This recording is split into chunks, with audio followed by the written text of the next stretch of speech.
Thanks for joining us here at Bedtime Stories to Sleep, where you can work hard and sleep hard. Just some quick housekeeping notes to remind you that we do not write these books, and these books are available in the public domain without copyright. Enjoy our stories that start with a story with graphic, peaceful video and moves on to a black screen to allow you to fall asleep and stay asleep. Sleep hard. And now, on to our story. If you'd like to listen to the full story, simply click the card above. Sherlock Holmes, Copper Beeches. To the man who loves art for its own sake, remarked Sherlock Holmes, tossing aside the advertisement sheet of the Daily Telegraph, it is frequently in its least important and lowliest manifestations that the keenest pleasure is to be derived. It is pleasant to me to observe, Watson, that you have so far grasped this truth that in these little records of our cases, which you have been good enough to draw up, and, I am bound to say, occasionally to embellish, you have given prominence not so much to the many cases célèbres and sensational trials in which I have figured, but rather to those incidences, which may have been trivial in themselves, but which have given room for those faculties of deduction and of logical synthesis, which I have made my special province. And yet, said I, smiling, I cannot quite hold myself absolved from the charge of sensationalism which has been urged against my records. You have erred, perhaps, he observed, taking up a glowing cinder with tongs and lighting it, the long cherry wood pipe, which was wont to replace his clay, when he was in a disputatious rather than a meditative mood. You have erred, perhaps, in attempting to put color and life into each of your statements, instead of confining yourself to the task of placing upon record that severe reasoning from cause to effect, which is really the only notable feature about the thing. It seems to me that I have done you full justice in that matter. I remarked with some coldness, for I was repelled by the egotism which I had more than once observed to be a strong factor in my friend's singular character. No, it is not selfishness or conceit, said he. Answering was his wont, my thoughts rather than my words. If I claim full justice for my art, it is because it is an impersonal thing, a thing beyond myself. Crime is common, logic is rare. Therefore, it is upon the logic rather than upon the crime that you should dwell. You have degraded what should have been a course of lectures into a series of tales.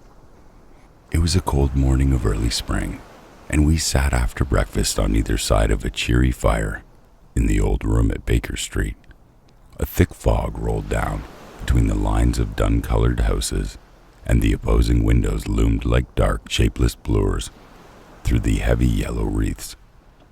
Our gas was lit and shone on the white cloth and glimmer of china and metal, for the table had not been cleared yet. Sherlock Holmes had been silent all morning, dipping continuously into the advertisement columns of a succession of papers until at last, having apparently given up his search, he had emerged in no very sweet temper to lecture me upon my literary shortcomings. At the time, he remarked after a pause, during which he had sat puffing at his long pipe and gazing down into the fire, you can hardly be open to a charge of sensationalism, for out of these cases, which you have been so kind as to interest yourself in, a fair proportion do not treat of crime, in its legal sense at all. The small matter in which I endeavored to help the King of Bohemia, the singular experience of Miss Mary Sutherland, the problem connected with the man with the twisted lip, and the incident of the noble bachelor, were all matters which are outside the pale of the law. But in avoiding the sensational, I fear that you may have bordered on the trivial.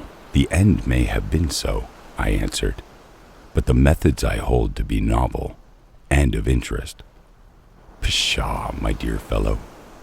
What do the public, the great, unobservant public, who could hardly tell a weaver by his tooth or a compositor by his left thumb, care about the finer shades of analysis and deduction. But indeed, if you are trivial, I cannot blame you, for the days of the great cases are past. Man, or at least criminal man, has lost all enterprise and originality. As to my own little practice, it seems to be degenerating into an agency for recovery for lost lead pencils and giving advice to young ladies from boarding schools. I think that I have touched bottom at last. However, this note I had this morning marks my 0 point, I fancy. Read it.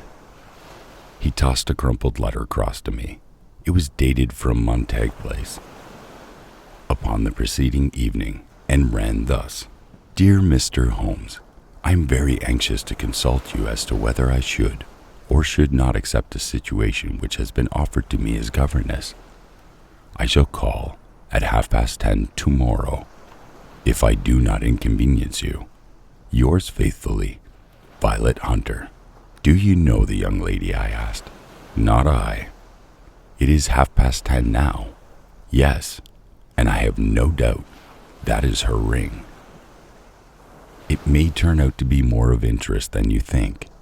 You remember that affair of the blue carbuncle, which appeared to be a mere whim at first, developed into a serious investigation. It may be so in this case also. Well, let us hope so, but our doubts will very soon be solved, for here, unless I am much mistaken, is the person in question. As he spoke, the door opened and a young lady entered the room. She was plainly but neatly dressed, with a bright, quick face, freckled like a plover's egg, and with the brisk manner of a woman who has had her own way to make it in the world. You will excuse my troubling you, I am sure, she said, as my companion rose to greet her. But I have had a very strange experience. As I have no parents or relations of any sort from whom I could ask advice, I thought perhaps you would be kind enough to tell me what I should do. Pray take a seat, Miss Hunter. I shall happy to do anything that I can serve you. I could see that Holmes was favorably impressed by the manner and speech of his new client. He looked her over in his searching fashion, and then composed himself, with his lids drooping and his fingertips together, to listen to her story. I have been a governess for 5 years, she said, in the family of Colonel Spence Monroe, but 2 months ago, the Colonel received an appointment at Halifax, in Nova Scotia, and took his children over to America with him, so I had found myself without a situation. I advertised and answered advertisements, but without success. At least the little money which I saved began to run short, and I was at my wit's end as to what I should do. There is a well-known agency for governesses in the West End called Westaways, and there I used to call about once a week in order to see whether anything had turned up which might suit me. Westaway was the name of the founder of the business, but it is really managed by Miss Stopper. She sits in her own little office, and the ladies who are seeking employment wait in an anteroom, and are then shown in one by one, when she consults her ledgers and she sees whether she has anything which would suit them. Well, when I called last week, I was shown into the little office as usual, but I found that Miss Stopper was not alone. A prodigiously stout man, with a very smiling face and a great heavy chin which rolled down in fold upon fold over his throat, sat at her elbow, with a pair of glasses on his nose, looking very earnestly at the ladies who entered. As I came in, he gave quite a jump in his chair and turned quickly to Miss Stopper. "That will do," she said. "I could not ask for anything better. Capital, capital." He seemed quite enthusiastic and rubbed his hands together in the most genial fashion. He was such a comfortable-looking man that it was quite a pleasure to look at him. "You were looking for a situation, miss?" he asked. "Yes, sir." "As governess?" "Yes, sir." "And what salary do you ask?" "I had £4 a month in the last place with Colonel Spence Monroe." "Oh, tut tut, sweating, rank sweating," he cried, throwing his fat hands out into the air like a man who is a boiling passion. "How could anyone offer such pitiful a sum to a lady with such attractions and accomplishments?" "My accomplishments, sir, may be less than you imagine," said I. "A little French, a little German, music and drawing." "Tut, tut," he cried. "This is all quite beside the question. The point is, have you or have you not the bearing and deportment of a lady? There it is in a nutshell. If you have not, you are not fine for the rearing of a child, who may someday play a considerable part in the history of the country. But if you have why, then how could any gentleman ask you to consent to accept anything under the 3 figures? Your salary with me, madam, would commence at £100 a year. You may imagine, Mr. Holmes, that to my destitute as I was, such an offer seemed almost too good to be true. The gentleman, however, seeing perhaps the look of incredulity upon my face, opened a pocketbook and took out a note. "It is also my custom," said he, smiling in the most pleasant fashion until his eyes were just 2 little slits amid the white graces of his face, "to advance to my young ladies half their salary beforehand, so that they may meet at any little expenses of their journey and their wardrobe."